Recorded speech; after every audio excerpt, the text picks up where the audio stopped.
Acercamientos fotográficos, instantes presentes, puntos infinitos de acción. Retrato de martes. Estamos vivos en el vivo. Somos vivos en el vivo. Crear imposibles.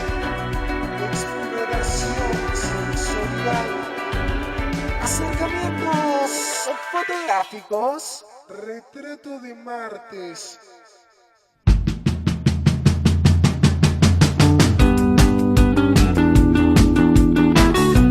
Seguimos pasando la onda, llegó el momento de presentarles a Ezequiel Bilbao con su columna de acercamientos fotográficos. ¿Cómo andás, Eze? ¿Todo bien? Muy buenos días, muy buenas tardes, muy buenas noches. Arrancamos un encuentro fotográfico más, el tercero ya en la historia radial, así que estamos muy ansiosos de hoy desarrollar la próxima consigna, Cristian.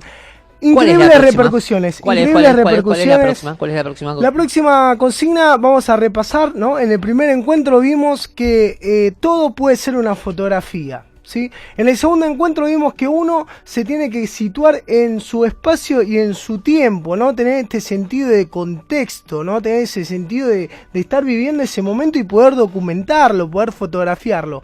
Y el de hoy vamos a abocarnos, ¿no? A lo que es la manipulación de ese tiempo y de ese espacio, ¿no? Si todo puede ser una fotografía y estoy en tiempo y espacio, estando en ese momento, aún así también puedo intervenir, ¿no? Puedo cambiar de perspectiva, puedo hacer jugar a las personas que estén enfrente de nuestro ojo fotográfico, le podemos dar consignas de acción, podemos inventar, podemos hacer increíbles cosas, Cristian. Sí, bien, la inventiva tiene que estar siempre firme ahí al pie del cañón. Y bueno, esta sección creo que es justamente para fomentar todo eso. Recién lo decía al aire, bueno, recordamos redes sociales, se pueden ir comunicando con nosotros. @pasalonda en Instagram, pasalonda en lo que es Facebook y bueno, también lo que es el Twitter. Y están también las redes sociales de lo que es justamente esta columna. Sí, hashtag acercamientos fotográficos para compartirnos ahí tus fotos barriales, tus fotos rurales y tus fotos que vas mirando ahí por la calle con sentido crítico. Bueno, vamos a arrancar, siempre compartimos lecturas, así que hoy nos tomamos el atrevimiento justamente de hablar un poco sobre elegir qué mostrar, cómo mostrarlo. Esto quiere decir hacer un hincapié completamente expresivo en la cuestión de producir material, ¿no? El hacedor de la creación, Cristian. Porque antes que la imagen está la imaginación, ¿no? Entonces vamos a jugar un poco con esos criterios, ¿no? Del lenguaje, con ese juego discursivo y qué es lo que pasa en lo más próximo, como por ejemplo vamos a estar hablando del sentido del mensaje en la televisión, Cristian. ¿Cuántos? Sí, ¿no? sí. Bueno, ¿cuántos y cuántos bastante chotos por lo general en la televisión? Sí, así que Acercamientos Fotográficos va a poner un punto de inflexión en este año cuasi electoral, donde vamos a estar interpretando cómo nos hacen llegar una noticia y cómo nosotros como artistas visuales podemos intervenir la realidad, hacerla nuestra, ¿no? Y producir ese contenido, ese material. Entonces vamos a compartir la primera lectura de Aaron Farofsky, ¿sí? Desconfiar de las imágenes, un libro hiper recomendado de Caja Negra Editora. Y vamos a hablar sobre un texto que se llama ¿Qué es un estudio de edición? Antes de colocar un adoquín, los trabajadores lo tiran hacia arriba y lo vuelven a atrapar. Cada piedra es diferente y así en el vuelo deciden dónde colocarla. El guión y el plan de rodaje representan las ideas y el dinero. La filmación representa el trabajo y la utilización de ese dinero. El trabajo en la mesa de edición es algo intermedio. Los estudios de edición se encuentran en general en las habitaciones del fondo, en sótanos o altillos. Gran parte del trabajo se realiza fuera de los horarios convencionales. Editar es una tarea repetitiva y por lo tanto justifica la existencia de puntos de trabajo fijos, pero cada corte exige un esfuerzo especial. un esfuerzo que hace que algo sea visible y que termina capturando al editor, dificultando la separación entre el tiempo de trabajo y su vida privada. El tiempo pasa rápido, la película avanza y retrocede en la mesa de edición y un fragmento se relaciona con el siguiente. En estas idas y vueltas uno se familiariza con detalle con la película. Esta familiaridad se caracteriza y es característica del montaje. La película se vuelve un espacio donde uno habita y se siente como en casa.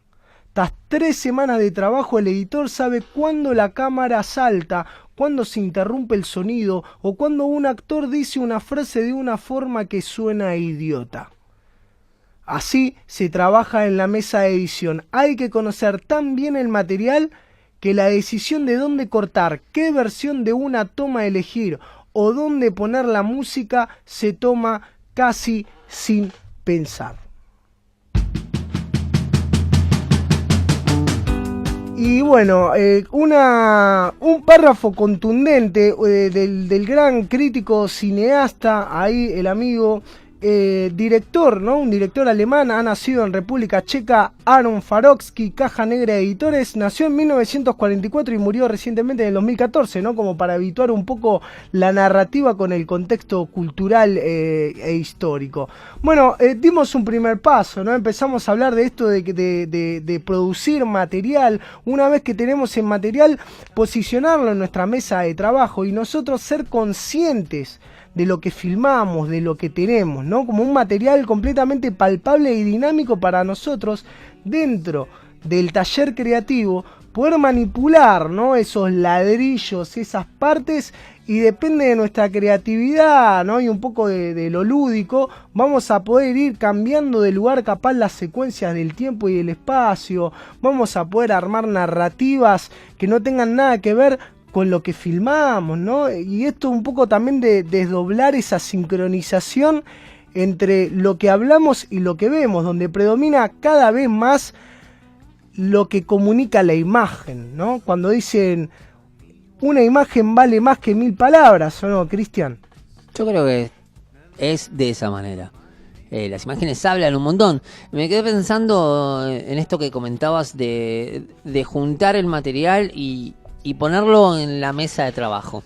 Es decir, tomarse ese tiempo, decir, bueno, a ver, pasamos todo al papel, digamos. Ese sería el concepto de decir, bueno, sacamos fotos, elaboramos pensamientos, elaboramos cosas que nos atraen para formar un trabajo y después lo ponemos todo, digamos, al papel, mesa, y ahí reformulamos. ¿Eso es lo que estás proponiendo? Sí, proponemos como tercera consigna reformular, ¿no? Intervenir en este tiempo y espacio y poder ser hacedores, ¿no? De los que nos rodea y dejar ahí un mensaje tajante, ¿no? Como aprovechar la circunstancia de la realidad más próxima de vivir día a día, por así decirlo, pero hacer de nuestro acto poético fotográfico casi te diría un estilo de vida, ¿no? Esto de tener conciencia, ¿no? De presente, pasado y futuro, poder documentarlo y poder darle un resentido, ¿no? Una mirada crítica, una mirada expansiva. Vamos a citar otro fragmento más del siguiente libro que hace alusión al pensamiento gestual. En la isla de edición se aprende cuán difícil es producir imágenes a partir de planificaciones o intenciones. Nada de lo planeado funciona. Lo mismo pasa en el rodaje. Uno planifica cortes o pone en escena un movimiento para posibilitar una reedición y en la mesa de montaje se verá que la imagen tiene otro movimiento completamente diferente que se debe obedecer. También hay una regla basada en la experiencia que indica que los actores deben comenzar a hablar lo más tarde posible después de que suena la claqueta y deben seguir actuando un tiempo largo después de haber terminado su escena. Se trata simplemente de producir imágenes. Las imágenes siempre serán necesarias. En la isla de edición uno aprende que la filmación ha introducido algo nuevo. En la isla de edición se escribe un segundo guión en función de lo concreto y no de las intenciones. En la isla de edición, cuando se adelanta o se retrocede la imagen, se emprende algo sobre la autonomía de la imagen, como la cámara lenta de las transmisiones futbolísticas, que ha educado nuestra mirada para discernir las faltas auténticas de las simuladas. En la isla de edición uno aprende a distinguir la efectividad de las imágenes.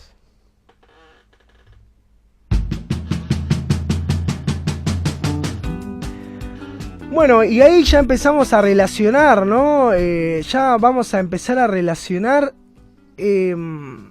cómo mostrarlo, ¿no? En esta isla de edición, llevarlo a lo más real de lo más real en cuanto a la televisión, ¿no? En cuanto a las noticias, en tanto a la manipulación, ¿no? Y nosotros, cómo narrar eso.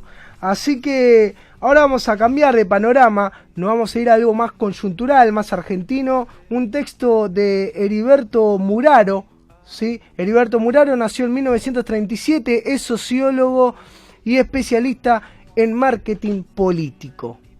Vamos a sacar de contexto y vamos a jugar a la narrativa, si les parece, acercamientos fotográficos. Me parece. Arranca así.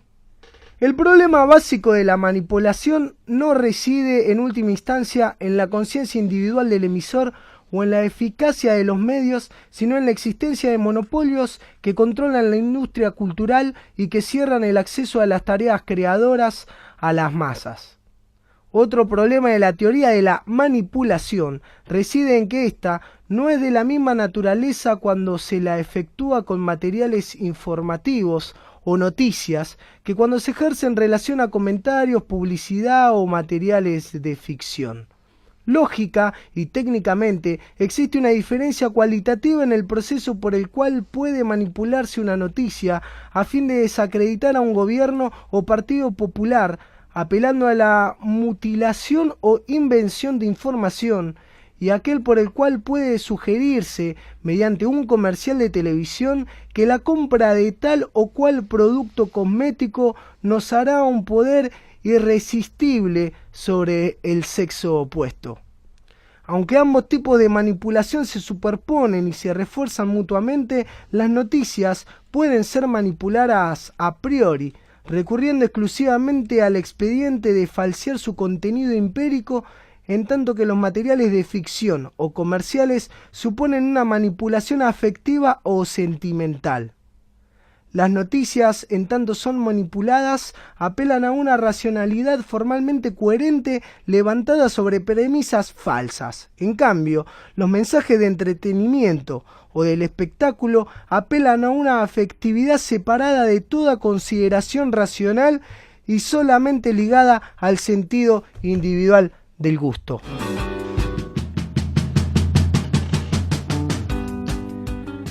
Bueno, quedó evidente, ¿no? La manipulación del relato visual, ¿no? Una ficción literaria, la construcción del sentido, qué mostrar, cómo mostrarlo. Un poco en el primer encuentro hablamos del recuadre del contexto, ¿no? El recuadre de lo que pasa, uno hace un cuadrado o un rectángulo y puede ir canalizando qué ver, cómo ver y cómo mostrarlo, ¿no, Cristian? Imagino como un filtro, ¿no? Como un límite a todas las posibilidades infinitas. Esto de producir la imagen me parece algo realmente valioso, ¿no? Sí, claramente. Es ir buceando. Esta columna creo que tiene la particularidad de ir buceando, ¿no? De ir encontrando diferentes recovecos que uno quizás no tiene tan en cuenta. Como decías recién y como nos reflejabas con estas citas que estás haciendo de estos diferentes autores, cómo se arma un relato a través de una imagen también, ¿no? Me parece que está bueno que la gente que esté del otro lado, que vaya escuchando esta columna de acercamientos fotográficos, vaya pudiendo captar de a poquito cuáles son las intenciones y qué hay detrás de una imagen. Me parece que eso es fundamental. ¿Qué hay detrás de una imagen? Es justamente uno de nuestros núcleos comunicacionales, ¿no? Acá de pasar la onda radio, la bici, acercamientos fotográficos, pone en tela de juicio lo que hay detrás, ¿no? Y darle una importancia a la creación artística, a la experimentación, ¿no? A las vivencias de experiencias cada vez más comunicativas y comunitarias también, ¿por qué no? más vívidas. Recién comentabas, apenas arrancó lo que es la columna, este espacio. Comentabas de repercusiones, contanos un poco, contame a mí, contale a la gente que está del otro lado cómo fueron esas repercusiones, qué fueron esas cosas que te estuvieron llamando la atención sobre lo que pasó en estas últimas 2 semanas, es decir, desde que nos volvimos a encontrar aquí en este espacio radial. Fuertes repercusiones, retrato de martes en acercamientos fotográficos, anda marcando tendencia junto a Pasá la Onda. La gente, Cristian, Sí. tiene la inquietud ya de saber cuándo podemos hacer un evento presencial. Ah, no. Sí, quieren sentir el taller, pero que se siente en el cuerpo, ¿no? Que se pueda escuchar, que puedan conocer distintas experiencias fotográficas, porque a raíz de los sucesos radiales que vamos llevando, ¿no? Luego nosotros recompartimos todo lo que pasa en este preciado vivo cada 15 días en Pasá la Onda Radio La Bici. Nosotros aún así intervenimos ese programa y lo sacamos en micropastillas creativas, ¿viste, Cristian? Entonces uno va deambulando por las redes sociales y de repente se encuentra con un mini videíto de 2 minutos, 3 minutos, 4 minutos que te rompe la cabeza. Entonces eso genera compartir, genera entusiasmo, genera hablar por privado y decir, che, muy bueno, mirá, la verdad que empecé a leer ese libro, me pareció interesante, estoy pensando, y uno empieza a cuestionar también lo que uno hace, sumándole herramientas creativas, que me parece que eso es fundamental hoy por hoy en la era de la comunicación, ¿no? Distinguirse con la creatividad y la originalidad. Sí, me parece muy interesante esto de traerlo a la materialización. Materialización. Materialización. Ahí salió. Costó, pero salió. Bueno, podemos proponerlo acá, hacer un taller aquí en Radio La Bici, en lo que es el espacio Radio. Uy, ¿cómo estamos? Madre. Hacer un taller acá, ¿no? Decir, bueno, proponer una movida y que se esté haciendo aquí en el espacio hermoso que es Radio La Bici. Bueno, habría que hablarlo, te lo tiro así al aire. En vivo. Sí, bueno, entonces nos vamos a poner en tratativas y bueno, cada vez estamos más que ansiosos, como verán, hacemos una selección bastante preciada de los textos que nos van a ir acompañando y son parte de nuestra militancia visual, ¿no? Así que bueno, es un gusto compartir con ustedes acercamientos fotográficos en una radio tan hermosa y llena de colores, ¿no? Sí, y cada vez con más arte esta radio, la verdad que es impresionante. Ahora hace poquito tenemos un tatuador aquí en Radio La Bici que está dando sus primeros pasos, pero antes de ponerse a tatuar ha estado vistiendo las paredes de aquí de Radio La Bici con diferentes dibujos de series icónicas, de películas icónicas también, de arte, básicamente. Arte se respira aquí en Radio La Bici. ¿Te está quedando alguna cosa más que quisieras agregarle de lo que preparaste para hoy? ¿O estamos hasta aquí y vamos siguiendo con todo esto a través de las redes? Me parece que hay que seguir por las redes, Aprovecho también estos segundos para no solo seguir recomendando los libros que estamos leyendo, sino... Sí, repasemos cuáles fueron los libros, sí, así la gente los anota. Bueno, el primero fue de Harun Farofsky, Desconfiar de las imágenes, editorial Caja Negra. Y el segundo se llama Neocapitalismo y Comunicación de Masa, de Heriberto Muraro, edición Eudeva, que justamente este libro argentino fue censurado en la dictadura militar. Vaya a saber por qué. No, porque censuraron Vaya a saber arte. por qué. Así que bueno, para nosotros es imprescindible leer a contemporáneos y a viejos anecdotarios de la historia universal, porque de eso se trata, ¿no? De saber qué hacen los contemporáneos, tener creatividad y hacer las cosas con gusto, con imaginación y poder comunicarlas y transmitirlas acá como hace nuestro amigo Cristian Devoto siempre en los estudios radiales y en la vida misma. Me tiraste salta. Estoy emocionado. Sí, me tiraste un lindo piropo ahí. Bueno, entonces vamos cerrando de esta manera acercamientos fotográficos, edición 8 del 4, el lunes 8 del 4. Nos estaremos reencontrando nuevamente el 22, ¿es así? El 22 de abril. 22 de abril, el loco. Así que bueno, vamos a preparar justamente un acercamiento fotográfico sobre la locura creativa, Cristian. Dale, me parece perfecto. No olvidarse de seguir hashtag acercamientos fotográficos, retrato de martes, @retrato de martes, ¿es correcto? ¿Correcto? En las redes sociales, así se van enterando de a poco y de lo que va pasando en esta columna que sale al aire una vez cada 15 días, pero se mantiene activa todos los días. Se mantiene activa todos los días y bueno, ya proyectando ahí el futuro encuentro en Radio La Bici, así también pueden experimentar los estudios y todas las acuarelas que hay, ¿no? Totalmente, totalmente. Bueno, muchas gracias nuevamente por estar acá pasando la onda y bueno, expectantes a lo que será la próxima entrega. Bueno, muchas gracias, y nos seguimos en el aire. Ezequiel Iloa, acercamientos fotográficos aquí en Pasá la Onda. Sí, es un programa que trae de tutti, trae fotografía. Más tarde vamos a estar hablando también de fútbol, hablamos de música, hablamos de libros, hablamos de cine, pasamos la onda. Acercamientos fotográficos, instantes presentes, puntos infinitos de acción. Produce Retrato de Martes para Pasa la Onda en Radio La Bici.